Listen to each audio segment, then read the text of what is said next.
یہ کوئی ناول، کہانی یا ڈرامہ نہیں، بلکہ اسلامی تاریخ پر مشتمل سچی داستان خلافت عثمانیہ کی بنیاد رکھنے والے ایک قبائلی ترک غازی عثمان اول کے والد ترک اوغوز کے سب سے بہادر قبیلے اور شاخ قائی کے سردار ارطغرل غازی کی داستان ہے۔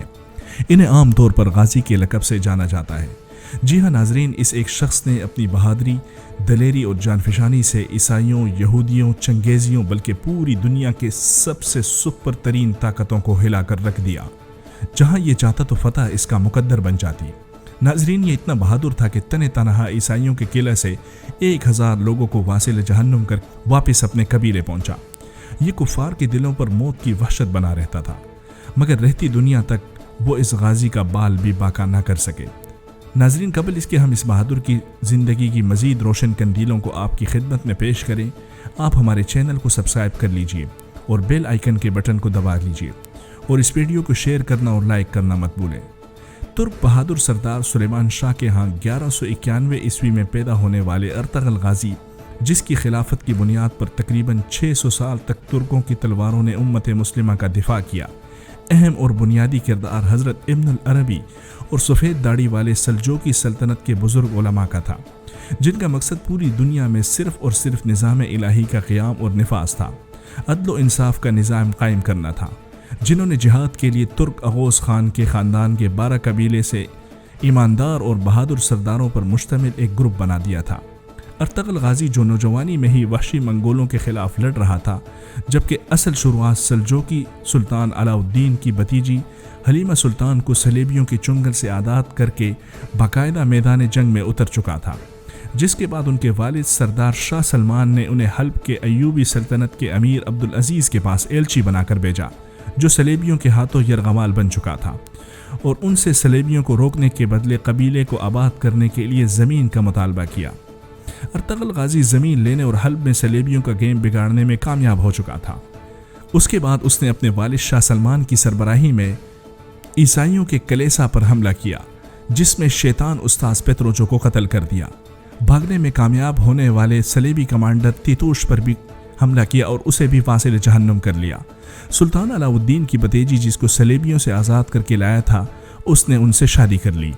والد شاہ سلمان کی وفات کے بعد حلب سفید داڑھی والوں کی خواہش کے مطابق منگولوں کی یلغار زدہ علاقے کی طرف ہجرت کی اور اپنے بھائی گندوز سینگور تاکین سے مل کر سلجوقی سلطنت کے غدار امیر سعد الدین کوبیک کی تمام سازشوں کے باوجود ارطغرل غازی نے منگولوں کے ایک اہم لیڈر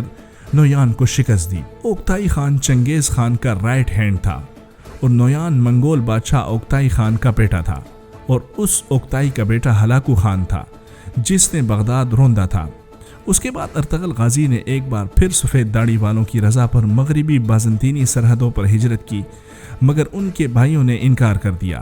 اس صورت میں انتہائی محدود وسائل اور بہت کم مگر بھروسہ مند ساتھیوں اور لوگوں کے ساتھ ہجرت کی، جن میں سب سے اہم ان کے 3 بہترین جنگجو تورغت، بامسی اور دودان شامل تھا، جو بچپن میں جنگل سے ارطغرل قبیلے کو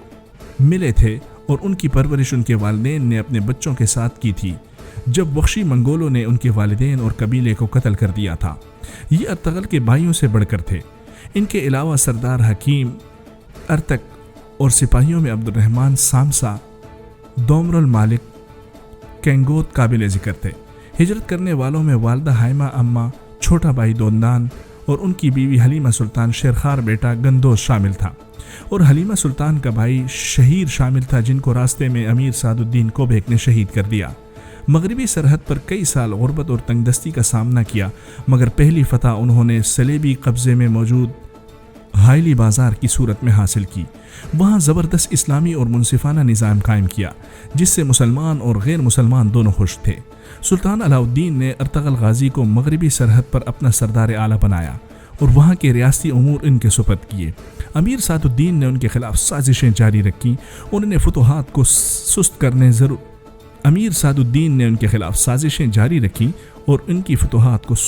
کر دیا، مگر روک نہیں سکے۔ روم کے شہنشاہ اور پاپائے روم کی ملکیت میں موجود کارا سجار کلیسا کے گورنر اور غدار امیر سعد الدین نے ارطغرل کو زیر کرنے کے لیے آپس میں گٹھ جوڑ کی، مگر ارطغرل غازی نے پہلے ہی گورنر کو قتل کیا اور پھر کارا سجار کلیسا کو فتح کر لیا اور کلیسا کے دوسرے گورنر کو پکڑ کر امیر سعد الدین کی غداریوں کے خلاف سلطان علاء الدین کے حضور پیش کر دیا۔ سعد الدین سلطان کی بیوی کی مدد سے بچ تو گیا مگر گورنر کے وعدے کے مطابق ارطغرل غازی نے رہا کر دیا۔ سعد الدین سلطان کی بیوی کی مدد سے بچ تو گیا مگر گورنر کو وعدے کے مطابق ارطغرل غازی نے سعد الدین سلطان کی بیوی کی مدد سے بچ گیا مگر گورنر کو وعدے کے مطابق ارطغرل غازی نے رہا کر دیا اور ان کی جان بچائی، جس سے متاثر ہو کر گورنر مسلمان ہو گیا اور ارطغرل کا ساتھی بن گیا، کافی اہم کامیابیاں حاصل کی اور شہادت کا مرتبہ پایا۔ دوسری طرف امیر سعد الدین نے سلطان علاء الدین کو زہر دے کر قتل کر دیا اور ان کی وصیت کے خلاف اس کے چھوٹے بیٹے خلیج ارسلان کو سلطان کی دوسری بیوی کے ساتھ مل کر قتل کیا اور شہزادے خسرو کو برائے نام سلطان بنا کر تمام ریاستی امور اپنے ہاتھ میں لے لیے اور ارطغرل غازی پر سلطان علاء الدین کے قتل کا الزام لگا کر ان کو قتل کرنے کی سازش پر سلطان کے بیٹے کو قائل کر لیا۔ مگر ابن العربی نے سلطان کے بیٹے کے سامنے ارطغرل کی بے گناہی کی ضمانت دی اور رہا کروا دیا، مگر اس سے سردار اعلیٰ کا مقام واپس لے کر ان کو قتل کرنے کے لیے ہمیشہ کی طرح ایک بار پھر صلیبیوں سے ساز باز کی۔ مگر سلطان کا بیٹا اور موجودہ سلطان امیر سعد الدین اور اپنی ماں کی سازشوں کو جان چکا تھا اور ان کو یہ بھی پتہ چل چکا تھا کہ اب مجھے قتل کر کے سعد الدین خود سلطان بننا چاہتا ہے۔ اس صورت میں سلطان نے ماں کے ساتھ ارطغرل غازی کے قبیلے میں پناہ لی اور سعد الدین کے قتل کا فرمان جاری کر کے یہ کام ارطغرل غازی کو سونپ دیا، جس کو ارطغرل غازی نے ترگت اور اپنے بھائی سنگورتین کے ساتھ انتہائی مشکل صورتحال کے باوجود مکمل کیا اور سعد الدین کو واصل جہنم کر دیا۔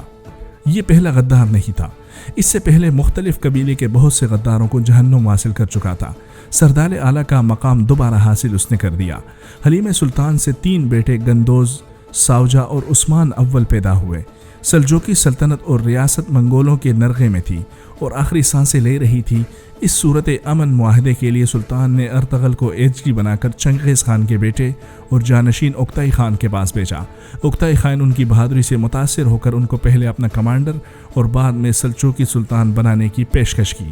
اور 2 سال امن معاہدہ بھی قائم کیا۔ اس کے بعد مرحوم سلطان علاء الدین کے فرمان کے مطابق انہوں نے بازنطینی سرحد پر موجود خوبصورت علاقے سوت جانے کا ارادہ کیا، جو سلطان نے ان کی بہادری کے اعتراف میں بطور ہدیہ ان کو دیا تھا۔ وہاں پر باوجود معاہدے کے ان کو بدستور صلیبی شہنشاہ کے سازشوں کا سامنا تھا اور دوسری طرف وحشی منگولوں نے ایک بار پھر سوت کا رخ کر لیا تھا۔ سوت میں ارطغرل غازی نے صلیبی اور منگولیت دونوں کو شکست دی اور اسلامی عادلانہ منصفانہ نظام قائم کیا اور سلجوقی سلطنت کے خاتمے پر اپنی سلطنت کے قیام کا اعلان بھی کر دیا اور اس کے لیے جد و جہد شروع کی، جو ان کی وفات کے بعد ان کے بیٹے عثمان اول کی لیڈرشپ میں خلافت عثمانیہ یا سلطنت عثمانیہ کی صورت میں قائم کی گئی، جو 600 سال تک مسلمانوں کی حفاظت کر کے رہتی دنیا تک مثال بن گئی۔ خلافت یا سلطنت عثمانیہ کے پہلے سلطان ارطغرل غازی کا بیٹا عثمان بنے، جن کے نام پر سلطنت عثمانیہ کو یاد کیا جاتا ہے۔ عثمان بھی اپنے والد کی طرح بہادر تھے، جنہوں نے بے شمار فتوحات حاصل کیے۔ یہ خلافت 3 براعظموں پر پھیلی، جس میں جنوب مشرقی یورپ، مشرق وسطیٰ اور شمالی افریقہ کا بیشتر حصہ شامل تھا۔ ناظرین، اگر آپ کو ہماری یہ سٹوری پسند آئی تو آپ ہمارے چینل کو سبسکرائب کر لیجیے اور بیل آئیکن کے بٹن کو ضرور دبائیے اور ضرور اپنے دوستوں اور دیگر اقارب کے ساتھ اس ویڈیو کو شریک کیجیے۔ جزاکم اللہ۔